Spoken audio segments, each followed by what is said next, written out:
મિત્રો, જય માતાજી. અમે આવી ચૂક્યા છીએ ગોસા ગામમાં દેશી મિની બ્લોગ બનાવવા. મારી સાથે છે પિયુષસિંહ જેઠવા, વાઢેર અજયસિંહ, સાગરસિંહ જેઠવા. અમે આવી ચૂક્યા છીએ રાણાજી બાપુના સમાધિ ઉત્સવમાં. તો હાલો તમને દેશી મિની બ્લોગ દેખાડીએ. તો મિત્રો, ગોસા ગામનું જાહેર પીર રાણાજી બાપુનું મંદિર અમે આવી ચૂક્યા છીએ. જાહેર પીર રાણાજી બાપુ કહેવાય છે કે ક્ષત્રિય કુળના મહારાણા જાહેર પીર રાણાજી બાપુ એ જીવતા સમાધિ અહીંયા લીધી હતી. તેના પરચા હજી પણ હાજર છે. તો અમે તમારા માટે થોડીક માહિતી લાવી ચૂક્યા છીએ. તો સાગરસિંહ થોડાક એના વિશે તમને વર્ણન કરશે, એ સાંભળજો. હાલો ગાઈસ, હું તમને બોલાવું ગુલાબસિંહ જેઠવા. ગુલાબસિંહ જેઠવા, તમે આ રાણાજી બાપુ વિશે કઈ તમને જણાવશો?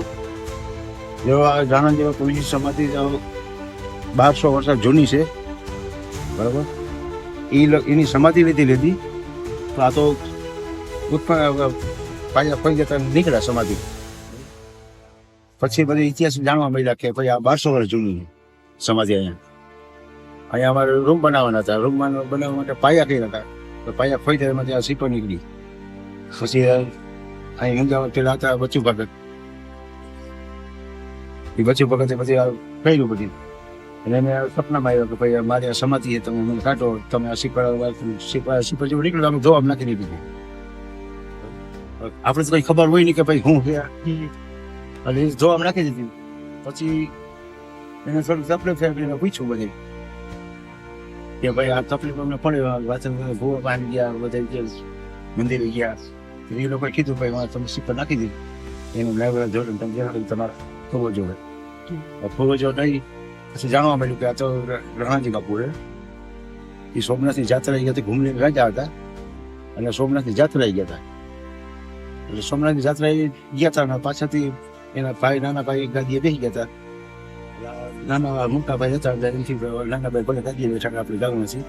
અને પછી અહીંયા ગોસા આવી અને સમાધિને લીધે સમાધિ થઈ ગઈ, બરોબર. અને પછી આ વર્ષો પછી આ બધું નીકળ્યું, આ ખોદકામ થયું, બધું નીકળ્યું. હવે અહીં બધી બેઠા બનાવી, મંદિરના પાણીમાં જ આ સમાધિ બનાવી, ચાંદે ચાંદે બેઠા થઈ ગયા હતા. અહીંયાથી બધા આવેલો આવે.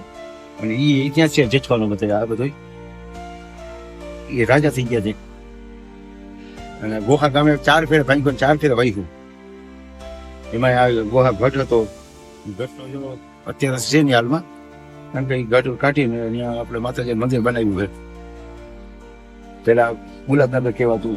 શ્યામ જાપા છે, 4 નારાયણની વાવું છે, જે બોલાઈ ગયો છે. અમુક ખુલ્યું એકા બીજા વાઘ ખોલેલું છે. એવા ઇતિહાસ છે મોટા મોટા. અને આ એનો ઇતિહાસ છે 1200 વર્ષ જૂનો છે. અને અહીં દુખિયા આવે, દુખિયા માનતા કરે, એ બધા હાજા થાય. ઘણા દુખિયા આવે, ઘણા થઈ જાય, ગરબડી માનતા કરી. કાંઈ કંઈ ભૂવા ભરાડ કે એવું છે નહીં. આરતી બારતી થાય, બધા આરતી કરે ને બધા પ્રસાદી થાય ને. દર શુક્રવારે ઘણું માણસ આવે, 15 વર્ષ લાગી જાય. જે મનોકામના હોય બધી આ પૂરી કરે. એવું બધું ઇતિહાસ છે. ઘણું બધું બીજું તો ઘણું છે. આપણે નાના બાર કહેવાય, આપણે ખબર તો હોય નહીં. રાણાજી બાપુની આ એકલી જ સમાધિ છે કે એના ભેગા છે? એના ભેગા એના પત્ની છે અમરમાં, બરોબર. હવે રાણાજી બાપુએ સમાધિ લીધી પછી એના ઘરવાળાથી અમરમાં હતા. અમરમાં એને એમ થયું હવે મારો પતિ જો સમાધિ લેતા તો પછી મારા પછી જીવીને હું કરું ઇન્ડિયામાં. એની હારે પછી એની સમાધિ લીધી, એની બાજુમાં સમાધિ પાછળ, બરોબર. સમાધિ 7માં એક જ દિવસે સમાધિ 7માં એક જ દિવસે આ એક જ દિવસે સમાધિ છે.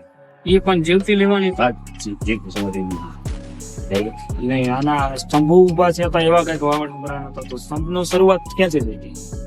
સ્તંભનો સ્તંભ આપણે રાણી બાપુના રામદેવ પીર દ્વારા સ્તંભ કરતા હોય. રામાપીરનો સ્તંભ થઈ તો 1987 કે 86 સાલમાં સ્તંભ પેલો ઉભો કર્યો. રામાપીર નથી તો બચી ભગત ઉભો કર્યો હતો. એ ફંદર ગામ કેવું નામ છે, ત્યાં સોનવદર ઉભો કર્યો. એવા પછી 4 મંડપ કર્યા, બરોબર. આખો દેશ દોરી સોયા પછી રામપીરનો સ્તંભ ઉભો કર્યો. એ પછી રામા મંડળ બનાવ્યું હતું. એક વરણ વીર કર્યું આખ્યાન. રામા આખ્યાન કર્યું. પાત્ર બધા ગોસાના હતા ને દેવરિયાના હતા. દેવરિયા હતા. એ બધું તો પાત્ર કર્યું બધા.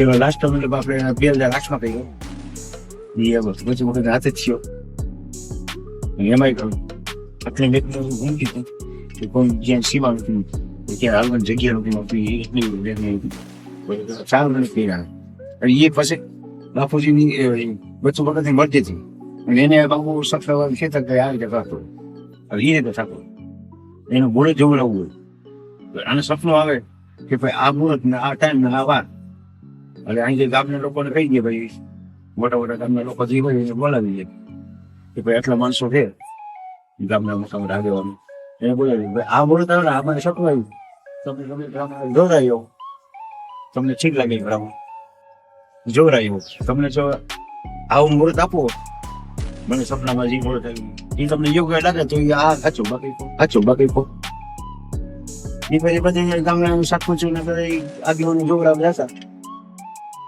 મુહૂર્ત જ આવે જે સપના મુહૂર્ત આવ્યું એ જ મુહૂર્ત આવે એ જ પ્રમાણે બરાબર મને મુહૂર્ત થતું રામ તો એનો પહોંચ્યું હા એ એનું પહોંચ્યું અહીંથી ઘણા દુખિયા આવ્યા તો મળતા આવ્યા ને બેઠા થઈને ગયા બધા પણ બેઠા હા મળતા પણ આવ્યા ને બેઠા થઈને ગયા અમારે રચાની સામે વાત છે અમે ખુદ જોયેલા હા જોયેલા ખુદ ઘણા હજી આવે છે હજી છે એક શ્રદ્ધા મોટી શ્રદ્ધા હોવી જોઈએ વાત એની સાંભળવા મળી હતી કે 11 ટોળી લાપસી જમાડવામાં આવી હતી. હા એ વાત સાચી.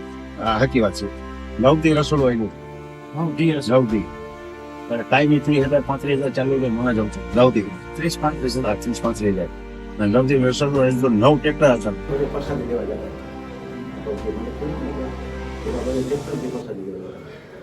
નવ ટ્રેક્ટર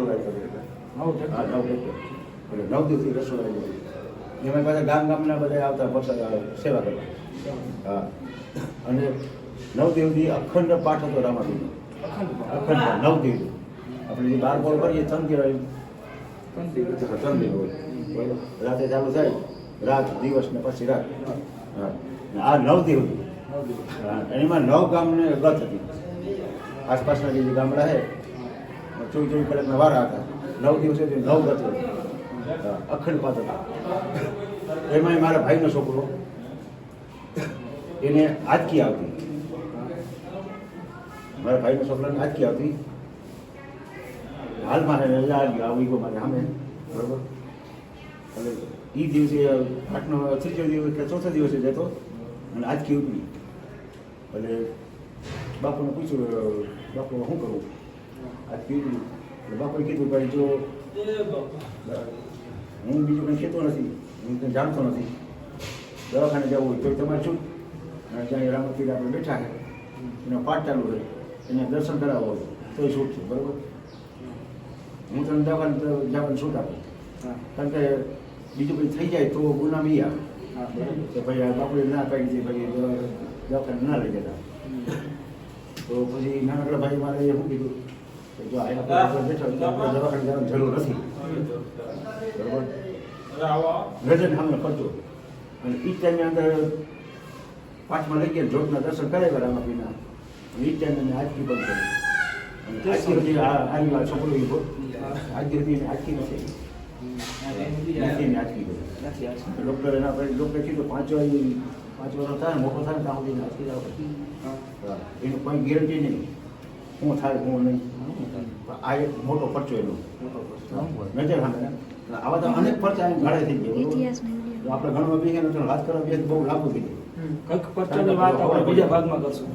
હા એ સિવાયના ભાઈ આપણે વાત કરવી આગળ તો બીજા ભાગમાં આપણે જણાવવું તો મારા બરોબર ઘણા એવા પરચા છે અમારા નજર સામે નાખે રાણી બાપુ જે ઘણાને જોવા મળે છે એવા ઈ પરચા છે. ઘણા સપનામાં આવે છે ઘણા જોવા મળે છે ઘણા જોવા મળે તો મિત્રો હજી તમને અમે અમર માતાજીને અહીંયા લઈ જશું સમાધિએ તમને બચુ ભગતની સમાધિએ તમને અહીંયા લઈ જશું એની જાણકારી તમને દેશું થોડી ઘણી ને રાણાજી બાપુના પરચા વિશે તમે સાંભળ્યું હશે એના બાપુ હારે હું તમને મુલાકાત કરાવી તો એ બીજા ભાગમાં તમે મળો.